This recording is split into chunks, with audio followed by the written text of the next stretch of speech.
என்ன பொறுத்தவரைக்கும் நெறைய கேர்ள்ஸ்க்கு வந்து, "அப்பாடா! நம்மள பத்தி யாரோ படம் எடுத்திருக்காங்களே!"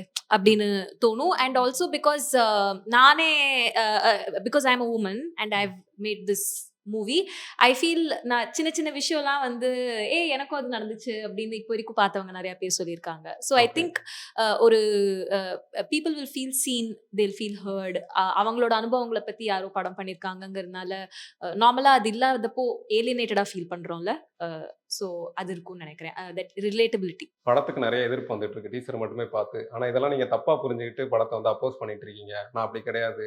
அப்படின்றவங்களுக்கு நீங்க ஒரு மெசேஜ் சொல்லணும்னா என்ன சொல்லுவீங்க? படத்த பாருங்க. ஆ படத்த பாருங்க. அ ரிவ்யூஸ் பார்த்துட்டு படம் பார்க்க வராதீங்க. ஓகே. ஃபர்ஸ்ட்டு படத்த பார்த்துட்டு நீங்க உங்களோட ஒப்பீனியன் ஃபார்ம் பண்ணுங்க.